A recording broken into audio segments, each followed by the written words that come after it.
What if the business you've built isn't actually the life you want? I sat down with Dan Oliver and we talked about how mindset shifts can transform everything, your work, your relationships, and how you show up for yourself. This conversation really made me think about what it means to live in alignment with your values and how freeing it is to let go of what's not serving you.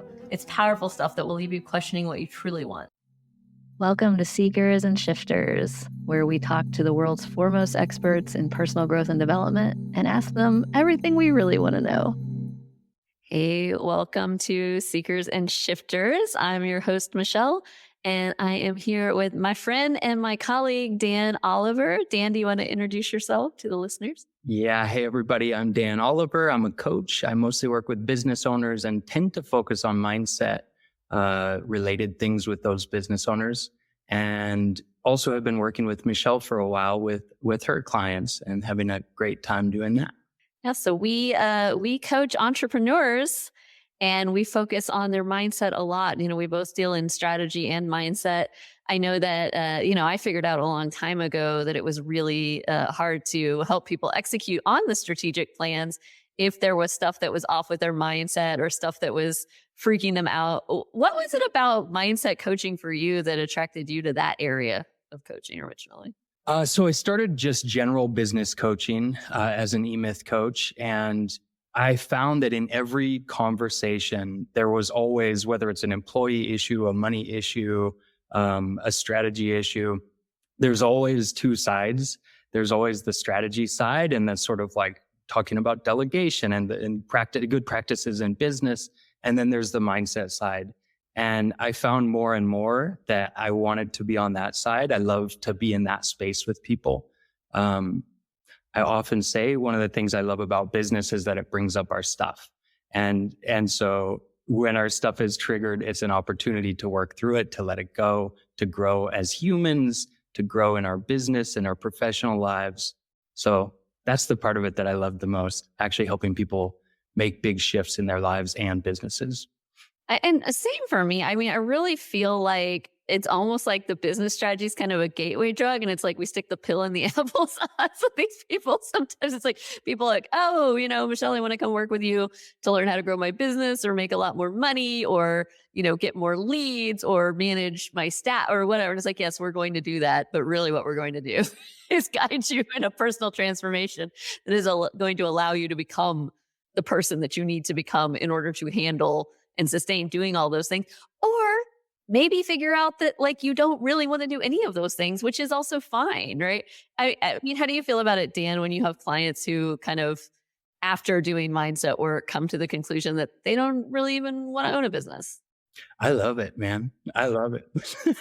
I mean, it's like, it doesn't happen too often, but I think it's an ideal situation for somebody to be aligned in the work that they're doing in their life and bringing something that brings them joy into the world. I love it. I love it. So if somebody's built a business that isn't serving them and never will, wrong ladder, wrong wall. What's that saying? So I love to see people make a shift in that way. Yeah. I'm the same way. It got me in trouble actually because I do, obviously, as you know, I do one-on-one executive coaching. And for a while it would be businesses were hiring me to coach their executives. So the business is paying me to coach the executive. And the objective there is, hey, can you create this person to be the perfect, executive for this company? And I would say straight off the bat, like, no, sorry, I'm coaching that person. And in the course of our coaching, they may figure out that they don't want to work here or they don't want to do this. And like, you've got to be okay with that. Not a big selling point to companies, by the way. That's the great, as in all these things, if they take a long enough picture view of their business and, it's like a business is better served by people who really want to be there. Right. So absolutely. It's like, wouldn't you rather figure this out, sooner rather than later, if this person's just going to like drag it on and then they're going to end up quitting in 12 months, 18 months, 2 years, which you rather know now that they'd rather not be here. But again, not a big selling point. But from an integrity standpoint, it has to be, hey, we coach the person that's in front of us and we coach them to what is best for them, right? Not what is best for the company, not what we think they ought to do. Man, that's one that I had to really struggle with early in my career as a business coach. It'd be like, the spreadsheet says you're going to make $1 million if you do this. And they're like, I don't want to do that. Okay. Let's do what you want to do. Yeah. At the end of the day, that's the only sustainable thing, is like the thing that serves us, right? The thing that we want to be doing. Mm. And at the end of the day, if you're not connected to the why of it, entrepreneurship is tough enough without that disconnect, right? And so it's like at the end of the day, there have been so many times where I might have wanted to give up, and the only thing that kept me going was that feeling of service, that feeling of mission. And we see the same thing in so many of our clients where they're really connected to what they're doing, the mission of what they're doing. And when things get hard on the business side, which they inevitably do if you do this long enough, right? It brings back to, yeah, but I'm doing what I love to do. We had this conversation with a client last week where we were like, hey, if you want to give up, it's okay. And he was like, he paused and then was like, no, this is what I want to do. This is what I love to do. And that was rightly the first place to go, right? So he's in this big crisis situation. And the first thing to do is reconnect to the why and go, do I really want to keep doing this? If you do, and you can reconnect to that and you have a strong enough why, it can drive you a long way, right? You're going towards something bigger than this moment. Yeah, love that. Absolutely. I would like to pivot this conversation completely because I have something on my mind, and I think you might have some interesting insight into it. You, like many of the people so far that have been guests on this show, are somebody that I met originally studying NLP and learning NLP. We met, we were in master practitioner training together. We were friends online, and then eventually, it made sense for us to come and work together. And now now I have the privilege of being your friend and your colleague, and we've gotten to know each other a little bit. One thing that's so interesting to me about that space and almost every other personal development space that I've been in is the ratio of men to women, where you've got like 80% women and like 20% men. And I'd love to see more dudes doing this. I think that's funny. I never thought of that. That's a good point. Well, I was going to ask, if you notice that kind of like when you walk in a room, do you feel weird about, oh my God, almost everybody in here is a woman? I guess not. No. I feel great about it. I love this. No, I actually hadn't even made that connection, but it's true. It's true. Well, I wonder why you think it is that there aren't more men in the personal growth and development space. There aren't more men coaching like this. I don't know. What do you think? I don't know, but it seems like healing professions are all often women. I don't know if that's actually statistically accurate, but it seems like that's often the case. And I think a case could be made that a lot of men aren't into personal growth and development. There's sort of this stigma around needing to have all your stuff figured out, right? And men aren't supposed to struggle, and we're allowed, society allows us to have anger and sexual thoughts, but not the other emotions, right? So to coach, to be in the personal development space, you have to really be in touch with all the sides of yourself and willing to look deeply at yourself. There are a lot of men that do that, and there are a lot of men that don't. And I think just culturally, probably it's more biased toward women doing that work, right? Really looking inside. What do you think? Well, it's interesting because it's like, well, is it because of how we're socialized? Like women are socialized to be helpers more? Or is it that men are socialized not to look inward? And obviously we know in order to be able to do this work for others, we have to do a lot of this work on ourselves. And that might be a little bit scary or intimidating. I don't know. I know that I wish that there were more men in the space. And I know that, and I'm the one bringing up the gendered conversation here. But the way the space gets gendered is really interesting to me. I have had, and I've been coaching for 8 years now. And I've always coached everybody. And I've had several people ask me in those years, oh, you coach women, or you're a business coach for women. They assume that because I'm a woman, that's who I coach, and that I would specialize in women, that women should specialize in women. I've also, and by the way, I love coaching men. I've also had male clients tell me, hey, I'm glad you're a woman because I wouldn't feel comfortable opening up like this to a man. It doesn't feel comfortable for me to be vulnerable in front of a man. I almost need you to be a woman as a bridge. I find that very interesting. Obviously, you coach lots of men and women also. And at least in terms of the clients that I know we share, the men don't seem to have any problem opening up to you, and you're a man. So I don't know. How does any of that? Very sweet, man. He's a very sweet man. Really, there is something to that. I remember a long time ago getting a therapist, and it was a male therapist who mostly works with men. And I was worried about that. I had that same kind of thing, like, man, I'm more comfortable opening up to a woman. And he advocated for that, for like actually opening up to a man and being in that space with a man. And I think it is really therapeutic for men to do that, to be with men in that space. Just if only because if you're choosing to a woman coach for the fact that they're a woman and you feel more comfortable opening up, I think that that's probably something to work through. And you can work through that with a man, right? You can work it through it with a woman too. But there is something to be said for that discomfort and sort of breaking down those walls. Like, what is that? What is that? I don't know. What is that? What do you think? What is that? Why is that? I would be inclined to agree with you and sort of answer that question with a question, which is, we get excited, right? Oh, something to explore, right? Like, why does that make you uncomfortable? What is underneath that? And what do we need to explore?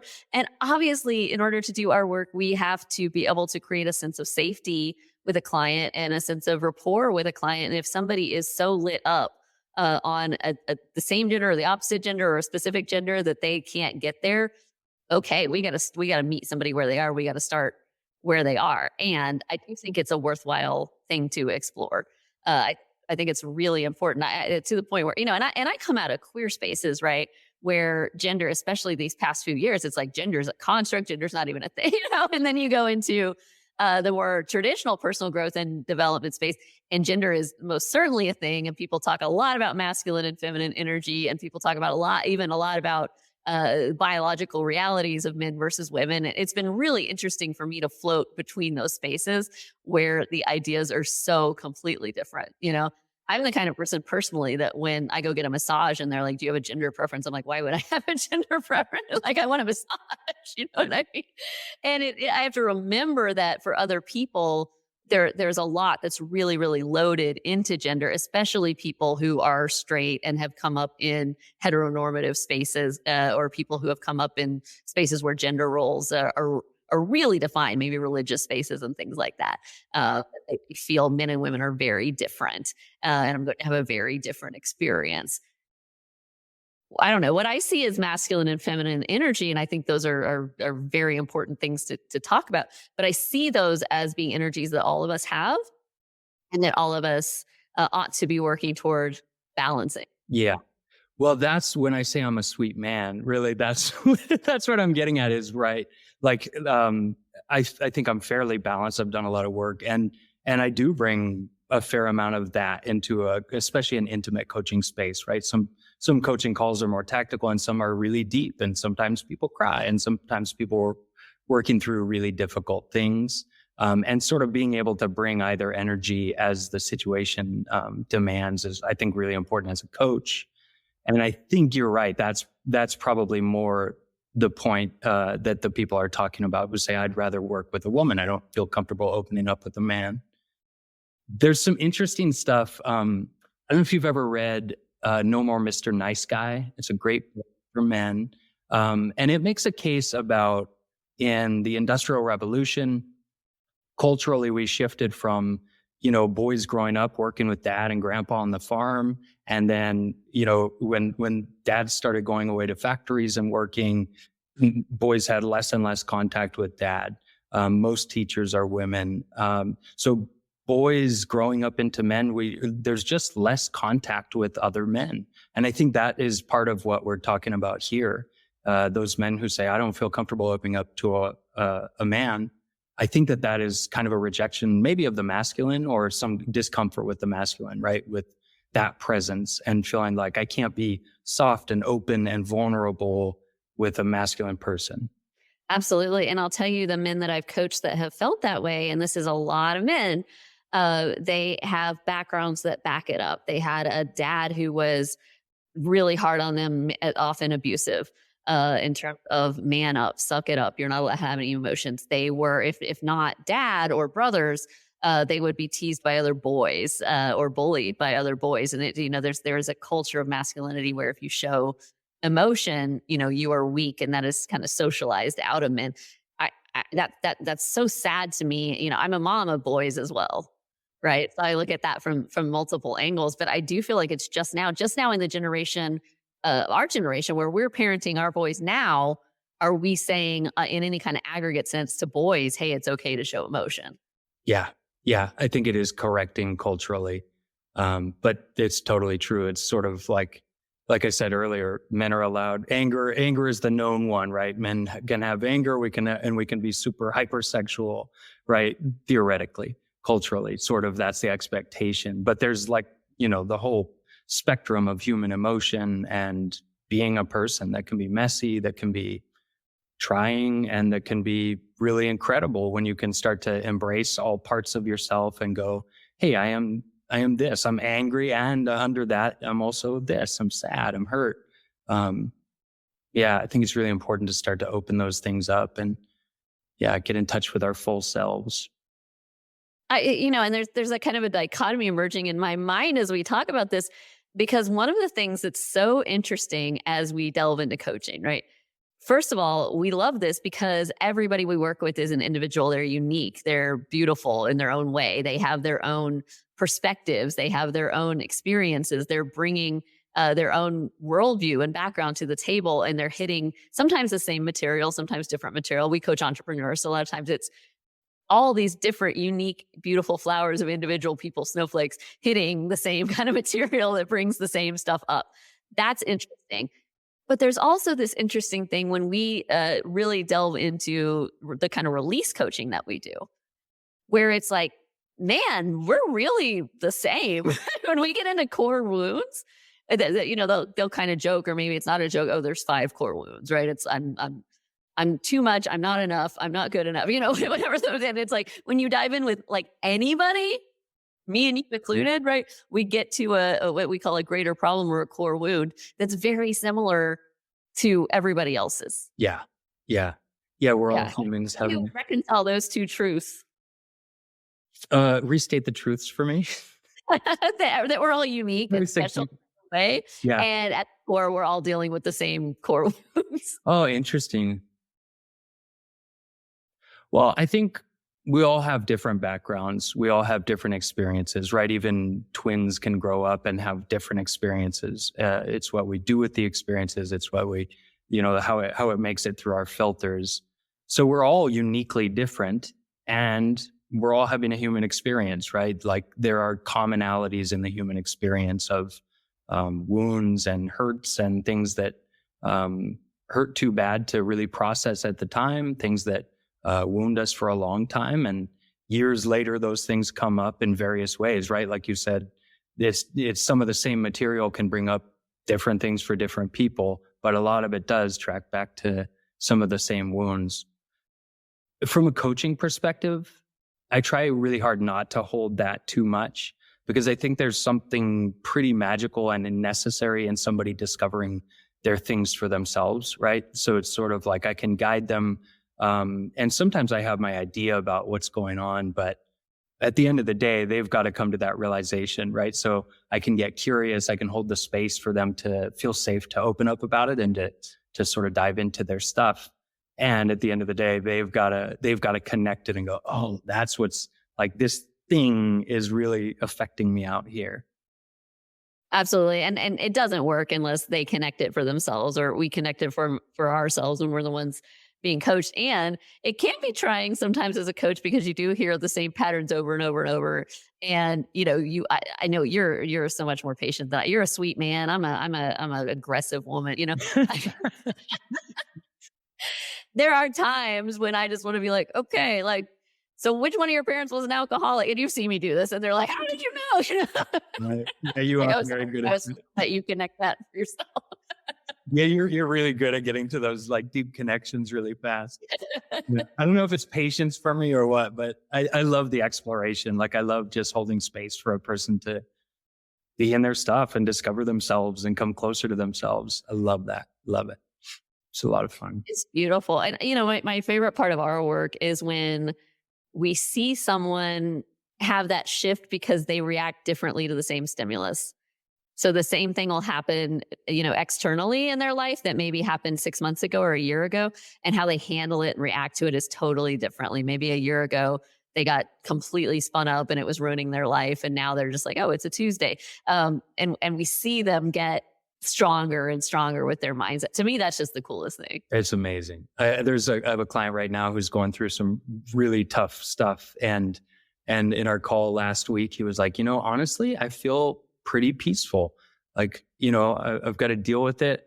I'm going to get through it, but I feel peaceful about it. And it was a really cool thing to see, because it's a client who in the past has struggled a lot with those kind of things. So yeah, it's amazing to see that progress. Yeah. As long as they're still associated and they're not like, I've flipped a dissociative switch in my brain and now I don't care. Shut up, I feel. And it feels amazing. It feels amazing. I don't care anymore. I'm drunk. Yes. There's different ways that can go. We want to stay associated and at peace and basically better able to handle more and more and more. That's what I love about entrepreneurship as a vehicle to personal growth and development. I know you share this with me. It's just that it does present the challenges that allow us to go to kind of the mindset gym, right? And get those reps in and get stronger. Yep. I feel like it's sort of like so many people who come into business coaching think I've got out there problems, right? I've got money problems. I've got employee problems. It's like super outer directed. And a lot of the work is realizing that they're in here problems, right? It's like, and that's the meat of the work. Because if you can start to make shifts in that area, like in how you relate to the issue, in what you do with it, and whether you're able to stay present and calm and centered and deal with it from a grounded place versus, flying off the handle. I think that's when the strategy execution becomes a lot easier. Right. You lay a good foundation, and instead of self-sabotaging, you actually, do the work, you do the things that you laid a foundation for. So, yeah. Well, absolutely. And I think, that concept can be so triggering for people when we say, hey, they're not out there problems, they're in here problems. Because they go, no, that's a privileged stance. And the truth is that I have problems and I have different things in my background. And we know we're not saying that there is no such thing as external circumstances, or that some people don't have it harder than others, from an external circumstance point of view. What we're saying is that like literally the only thing you can control is in here. So they have to be in here problems, because the only solutions are in here solutions, right? Yeah, I see that as, I agree. I get the triggering thing, but also when you get your head around it, it's the most empowering principle you can keep in mind, right? It's being at cause, right? Like I might not have created that situation, but how am I dealing with that situation? The way I like to describe it, maybe you have a way you go to. I like to say, if you're standing here and rocks keep falling on your head, you can just be mad all day about rocks falling on your head, or you can go, oh, I'm at the bottom of this cliff.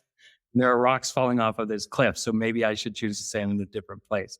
It's a really super dumbed down way to explain it to clients, but that idea, that principle of being at cause and taking ownership of the in here stuff, I think is as empowering as it gets. Because like you say, those are things you can control. When I was in my 20s, when I was younger, I was very into like a high femme presentation. I loved dressing up and like doing my makeup. I still do sometimes, right? And now I'm in sweats most of the time. But I love that. And I was going to work every day, and I had my little shift dresses and my little high heels on, and I loved it. And I started having foot problems, right? And I went to the podiatrist, and he like gave me a cortisone shot in my foot. And he was like, and I was like, cool, but will I still be able to wear my high heels? And he said, don't hit yourself in the hammer every day and come in here telling me you got a headache. I love that. And I thought about that a lot.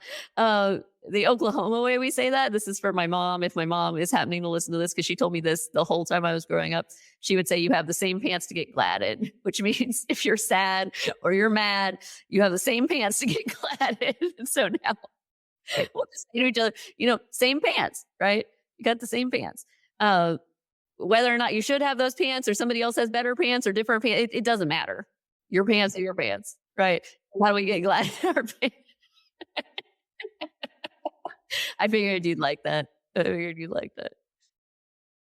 It's so funny to me, and just to circle back to it's so funny to me that you didn't notice walking into the empowerment spaces that they were majority women because you came out of a business that was, I assume, majority men, right? So you were doing, Dan was an arborist. Do you want to explain what that means? career, career number one, I was an arborist for 18 years. And yeah, all men, all men. I mean, there's more and more women in that field. But I didn't work with a woman until 2000, until like, I don't know, 15 years into my career, maybe more. Yeah. Well, and tell me if I'm wrong, because I might have the wrong picture of this, but when you talk about being an arborist, I see you as like up in trees, like with a chainsaw, and you're like, yeah, you're like chainsaw and trees, All those very things. manly stuff. Yeah. Yeah. Yeah. All those things. Yeah. So it's surprising to me because I would think that it would have been jarring for you to come from spaces where you were with almost exclusively men for many years to walking into a space that's almost exclusively women, and your brain would have been like, this is different, but nothing. No, honestly, no, I never realized that. One of the things that I loved in arboriculture is that, I felt like I was able to work. Maybe it's the same reason I enjoy coaching men. I was able to bring kind of that, both energies, right? Masculine and feminine energies, and sort of balance them. And, there's a lot of grizzled dudes in the tree care industry. And yeah, it's fun. It's fun to just kind of break down some walls and joke around. I think like coaching and life in general, levity is one of my highest values, which is just, laughing, the value of laughing, even when things can be difficult. And it breaks down walls. And so in that space, I always really enjoyed that. And yeah, it is surprising I didn't notice that. Were you a sweet man in that space too, or were you a grizzled No, chainsaw? man, I was the same sweet man.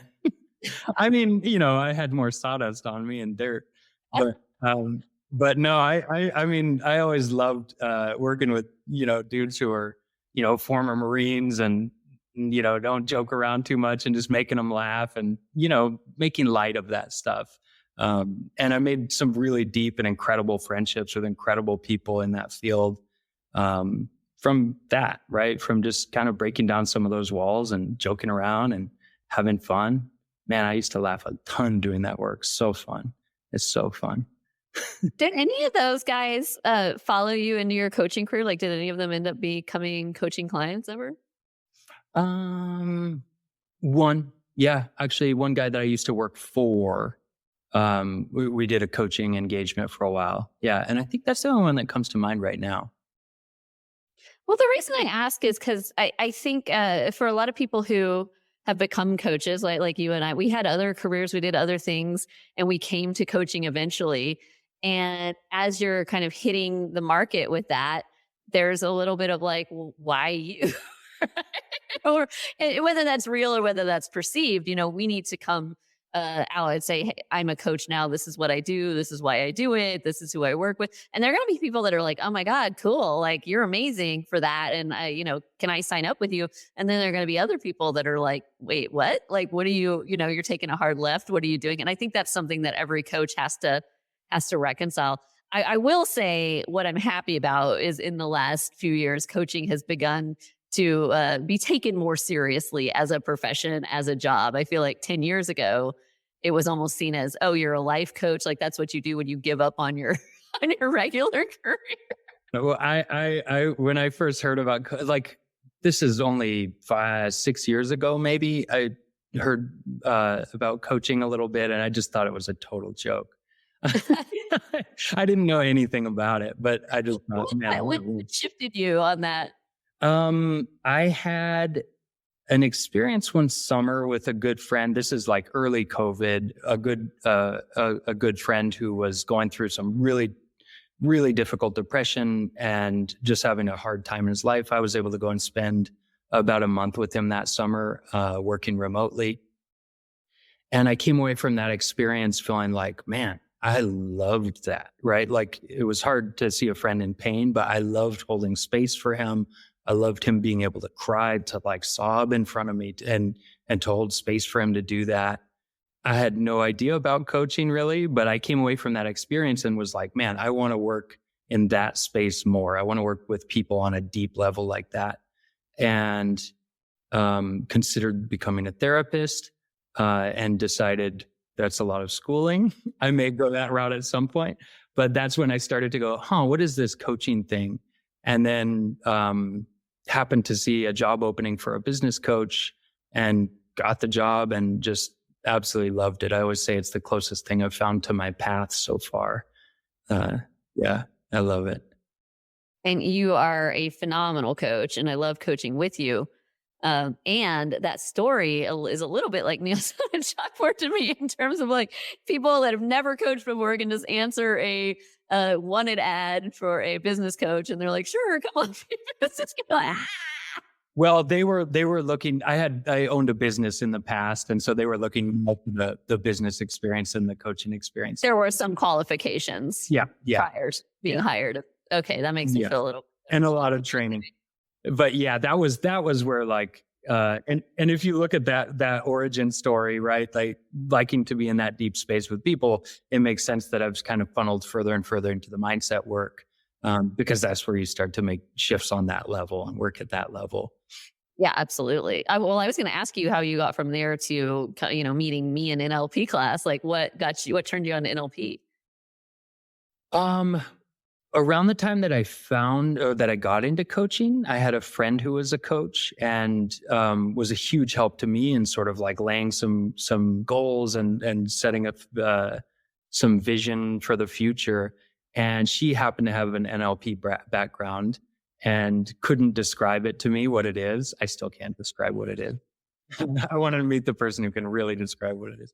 Um, and so I was doing the business coaching work, and I just felt like I wanted to be able to go deeper. I wanted to be able to help people at a deeper level.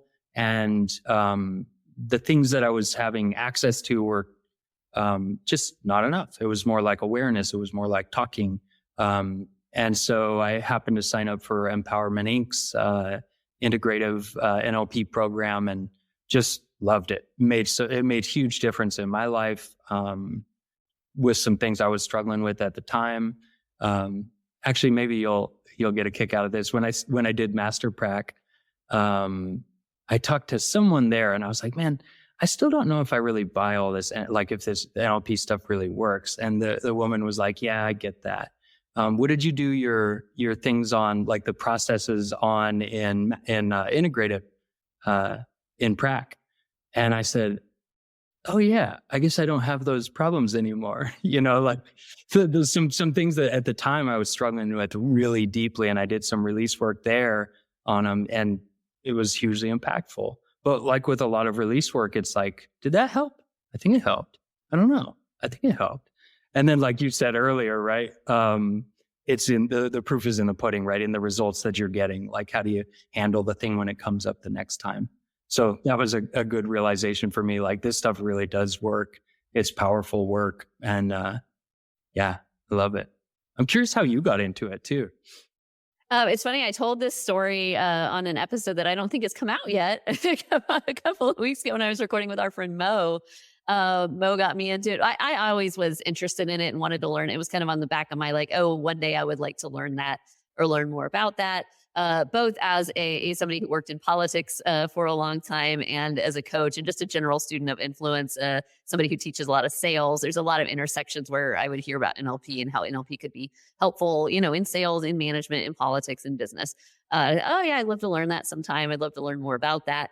And then Mo told me that she actually was working with me at the time, and she said, I'm going to go away for a few days at the end of the month. It's my birthday, and my friend is taking me to NLP training as a birthday present. And I said, I'm inviting myself on your birthday trip.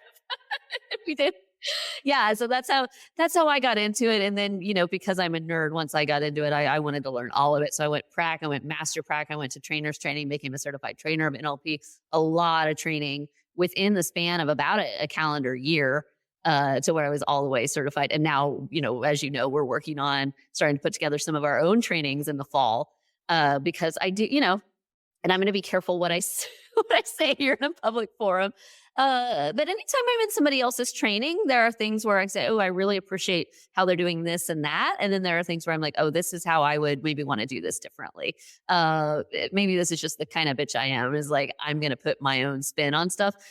I love training. As you know, you've seen me do lots of custom training and for our clients, love putting that together. And I came out of there thinking, well, this, and this was great. Here are some other things that maybe were done that I don't agree with, or I wouldn't want to do. And I wouldn't want to send somebody to do that in a place where they did things that way. And so how can I do this in a way that's in line with my values, my integrity, and still treat this material with the reverence that I think it deserves? Because man, is it powerful, life-changing stuff. Sometimes I feel like I talk about NLP so much on this podcast that it's becoming like a sales. Okay.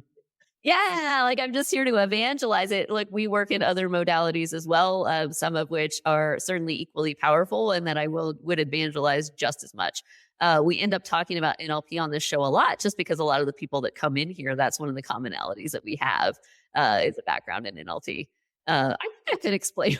I think I could explain what it is. You don't think so? Yeah, explain it. Let's hear it. Explain it right now on this one.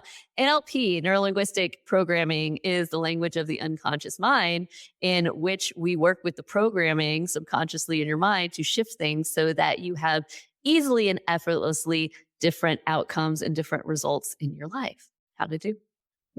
Mic drop. That's perfect.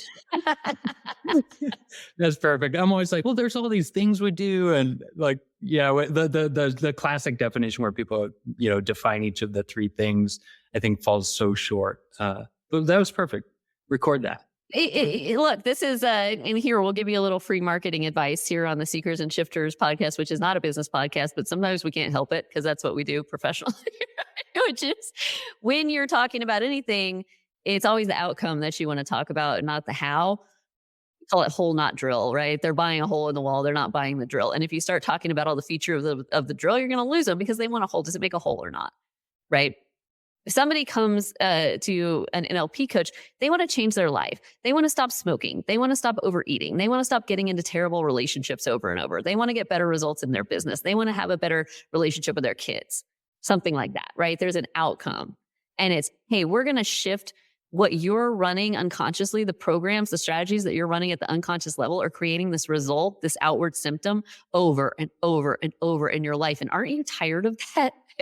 And with my own marketing, I just want to be like, hey, whenever you're sick of your own shit, come talk to me. When you're tired of yourself, right? Because we can fix that, but we've got to fix it internally. We've got to fix it on the unconscious level, because otherwise you're just running the same shit over and over. Now, Dan and I could go into for hours and hours and hours all of the different NLP techniques and exactly how we go about this, but that wouldn't matter if you weren't convinced that we could actually help you make that shift, right, Dan? Mm-hmm. Yeah. Yeah. So when we talk about it, it's like, do you want to change or not, right? What we do is really transformational. Mm-hmm. Yeah, it is. One of the things that I find so interesting about that, and I'm so interested in your take on this as well, is the resistance that comes up when we talk about transforming. So someone will come, and this is business, relationship, weight, whatever, right? Any type of coaching. Someone will come and say, my life is currently like X. I wish it were like Y. Cool. We got to shift something unconsciously so that you get the Y result instead of the X result that you've been getting. And they go, but I don't want to change. There's a resistance to transfer. I want a different result, but I don't want to change. And when we start to dig into, well, why not? What are you holding on to? There's what we call nerdily a secondary benefit to holding on to this, right? It's like with weight, right? And this is one that I've struggled with plenty in my life. Often when we put on a lot of weight and we hold on to it unconsciously, there's some kind of protection thing there. A lot of us went through some type of trauma that created some type of need for protection. And so consciously, we might be going to the gym, we might be going on a diet, we might be trying to lose weight, but unconsciously, we want to hold on to that weight because we feel like it's protecting us. And so that's the secondary benefit, right? And so we do something unconsciously to continually sabotage, whether it's diet, binge eat, yo-yo diet, whatever it is, to keep that weight on because we feel it's protected. Until we can figure out what the trauma is underneath that, address it and shift it, that weight's staying on, right?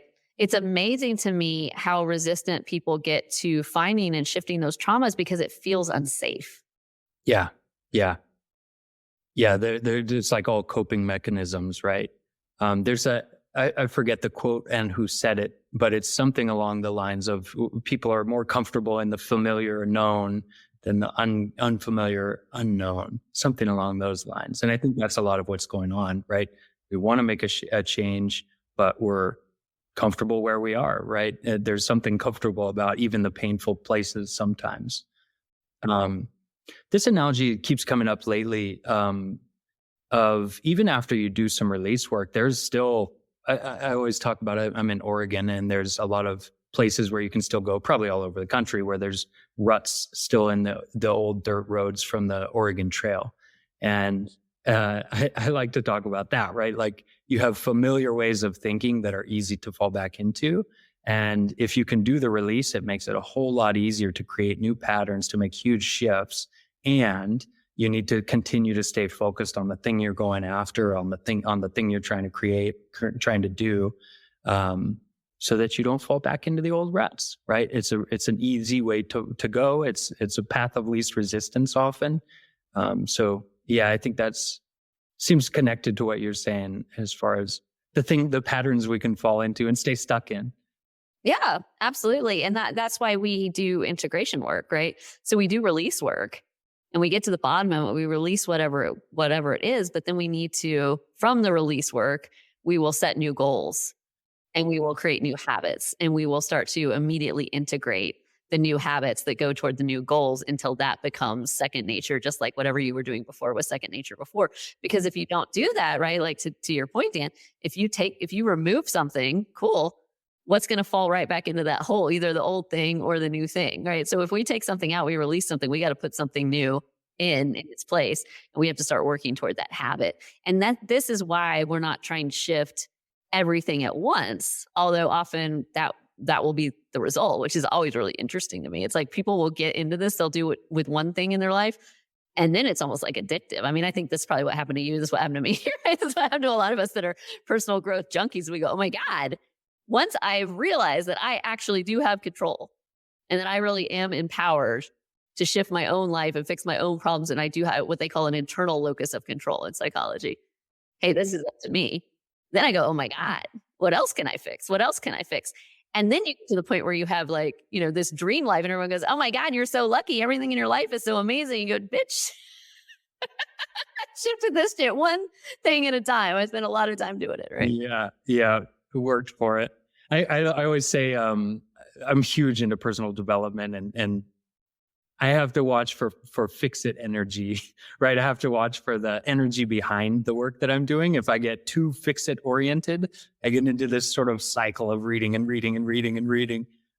Yeah, so it just comes up for me. It's kind of a funny way to look at that tendency that we sometimes have. And yeah, when you start to make huge impacts in one area of your life, it's cool to see how that trickles out. Like we work so much with business owners and seeing, I mean, I'm sure I've experienced where business owners are like, man, my marriage is improving. Or I even talked to a client's wife at some point, and she was like, thank you so much for the work you're doing with them. It was like changing their marriage, right? And we're focused on the business, but really we're focused on him, on the person, right?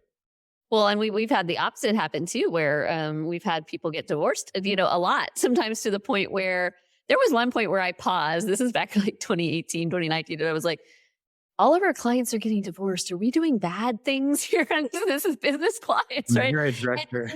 One by one. And this is like a team meeting. We go one by one. We go, nope, that person was in an abusive situation. That person realized they were actually gay and they shouldn't be in a straight marriage. And it was like, no, it was all forward progress. You and I have both been divorced. Sometimes we get divorced as a forward progress, in the path of our lives. And so again, it's sort of like, we don't coach somebody to stay as an executive in a specific company. We don't coach somebody to stay in a specific marriage. We don't coach someone to stay in a specific business. They might come saying, this is the outcome I want consciously, but then unconsciously, there's a lot that comes up that shows us that they're not really aligned with that. So the first thing we're going to do is say, no, what do you actually want? Not the outcome of this marriage, this job, whatever. What do you want to feel in your life? What's the feeling that you're seeking that you're missing? And what are all the different ways that we can find it? When you start doing that, that becomes an incredibly empowering thought. Oh, what I'm really seeking is security, right? That's not necessarily just in this marriage. I could be secure in lots of relationships. I could be secure if I worked on myself enough. I could be secure without a marriage or without a relationship. oh, I don't need this job to feel secure. I could have any job, or I could be an entrepreneur. I could make my own money, or I could invest my money to the point where my money makes money. There's lots of ways to be secure. Or I could go be a monk where I didn't need any money at all. Right? What I'm looking for is security, though. And when you get to that point, oh man, is that empowering? Because then you get to this point where you go, actually, I can think of 100 ways where I feel really secure right now. And that's where the shift goes like that. I don't have to do anything different. All I have to do is feel different. And now I am what I wanted. Yeah. Love that. You have access to those states right now. Anytime. Yeah. Yeah. That's beautiful. You're in a beautiful full circle moment, because you're right. That I think, like, the example in both of those, potentially leaving a marriage, strengthening a marriage, leaving a business, strengthening a business, all the other things in between, are ultimately, those are about coming back to yourself, right? What is it that I need and want in my life?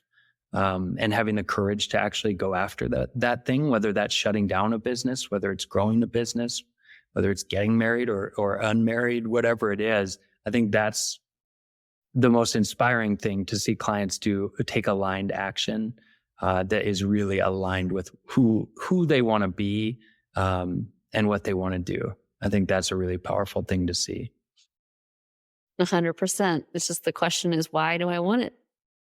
What's underneath it? And that's what we do. We're here to help excavate, right?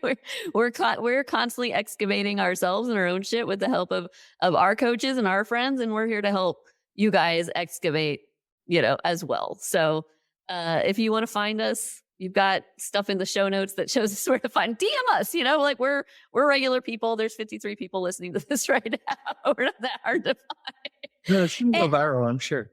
It's going to go viral, but until it goes viral, hey, it's really easy to get a hold of us. So, please do. If what we're saying resonates with you and you would be interested in being coached by one or maybe even both of us, if you're an entrepreneur, we would certainly love to talk to you. In the meantime, you can always come and hang out with us in Seekers Club. We are hanging out in Seekers Club, having conversations like this all the time. Seekersclub.org if you want to join us there. And in conclusion, Dan, thank you so much for being here with me today. I love hanging out with you like this every day, but we almost never get to press record on it. So thanks for pressing record today. Yeah, thank you. It was a lot of fun. Always good to see you. And we'll talk to the rest of you guys soon. Bye. Bye.